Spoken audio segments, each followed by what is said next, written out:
Going on, everybody? This is James Grandmaster Facts Boyce, and you're here for another Facts Project review. Today, we are going to be covering Mad Cave Studios' Dark Pyramid Issue 2. Of course, written by Paul Tobin and art done by PJ Holden, color done by Sara, Colella, and lettering done by Taylor Esposito. This is also based on an idea by Mike Martz. I can generally say, if you are a practitioner on the internet, the whole point in being behind this particular story and why it's called Dark Pyramid has a little bit of meaning, because there is a particular fable and a lot of YouTube videos about the uncovering of a mystery in Alaska's Denali section of their mountainous regions, to where deep in the heart of the wilderness of Alaska, a story persists about a covert underground facility housing an ancient, enigmatic structure known as a dark pyramid. So within this particular comic book, it's taking on a life of its own, bringing that fable to life. And I love the way that basically that Paul and PJ have had the opportunity of bringing this particular story to life. Now, to get right into it, the last time that we talked about this in the cliffhanger in issue 1 was Shailene and Becca. Becca, of course, had just lost her boyfriend, Hooky Hidalgo, in a live stream while he was traveling to the Alaskan Wilderness, and ultimately disappeared while on live stream. So I talked about the fact that this was kind of like, of course, this horror mystery, but based in the world of social media. Now, Hooky is a big time YouTuber, and of course, him being lost drew the ire of tons of his fans, who have now gathered to Alaska in order to try and find Hooky for themselves and live stream it themselves and be, I guess, go viral because they found Hooky. But all the while, his girlfriend, Becca, came to that area, ultimately became confronted with this town that kind of wants to keep this mystery a secret, ultimately tried to get her killed because they set her up in a cabin.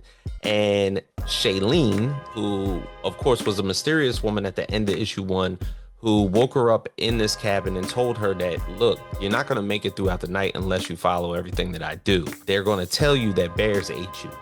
But ultimately, this creature shows up at the end of issue 1, speaking these particular phrases that are all too limerick, if you want to say. They're just like, they're phrases that don't necessarily make sense, but they probably more so make sense to the creature themselves. Kind of like, do little things bleed? We will see. I will see. I love to see. Like, yeah, that necessarily doesn't make sense, but that's how this creature talks.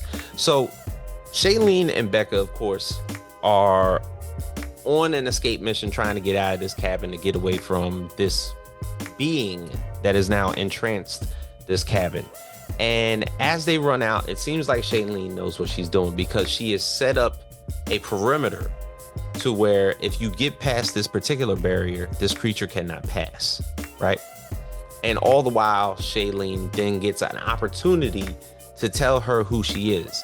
Shailene is a scientist who's been working in this particular area and has, I guess, perpetuated the madness a little bit. Of course, it wants to find out more about this dark pyramid that it seems that the townsfolk don't want her talking about it. They don't like her talking about it. They kind of shunned her from all local commerce, like any stores, any place that she tries to travel to. They don't want her there, because more so she's going to bring up something that they want to keep secret. All the while, like I told you in issue 1, Hooky's fan base is now camped out at this foot camp, which is a very large snow cabin in the middle of this Alaskan forestry wintry mix that's happening out there. And they're just all having a great time. All the while that Hooky is particularly missing, they're having a party. And guess who shows up? That same creature, and is pretty much just ripping everybody to shreds, right? Shailene comes to find out that even before entrancing on that particular cabin, she finds out that there's communication jammers built around the perimeter of the foot camp that they were on their way to. So it turns out there's even more at play, because that means somebody else is involved, which is kind of like what we thought in the first issue, but now it's a little bit more in play. Before, we just thought it was just local municipalities, the cops that basically worked inside of that town. But now it seems at the end of issue 1 that the military is very knowledgeable of this monster that we now call Eve. And Eve they're almost like all on the same side. They're in cahoots. It's more now a fully driven story to where it's a full-blown military operation. Eve is just a subject. And when the place gets a little bit too hot, it seems as though they release Eve.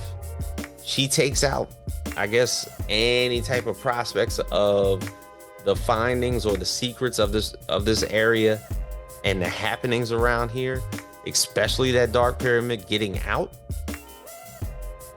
And it turns out that, like,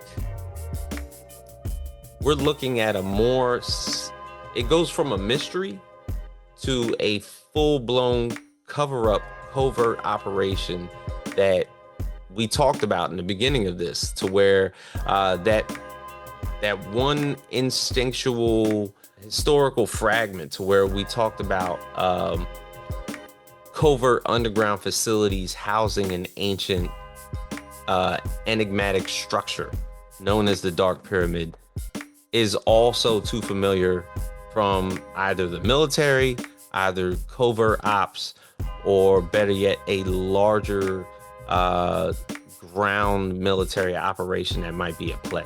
But I'm looking forward to it. I'm really excited about how this one issue ended.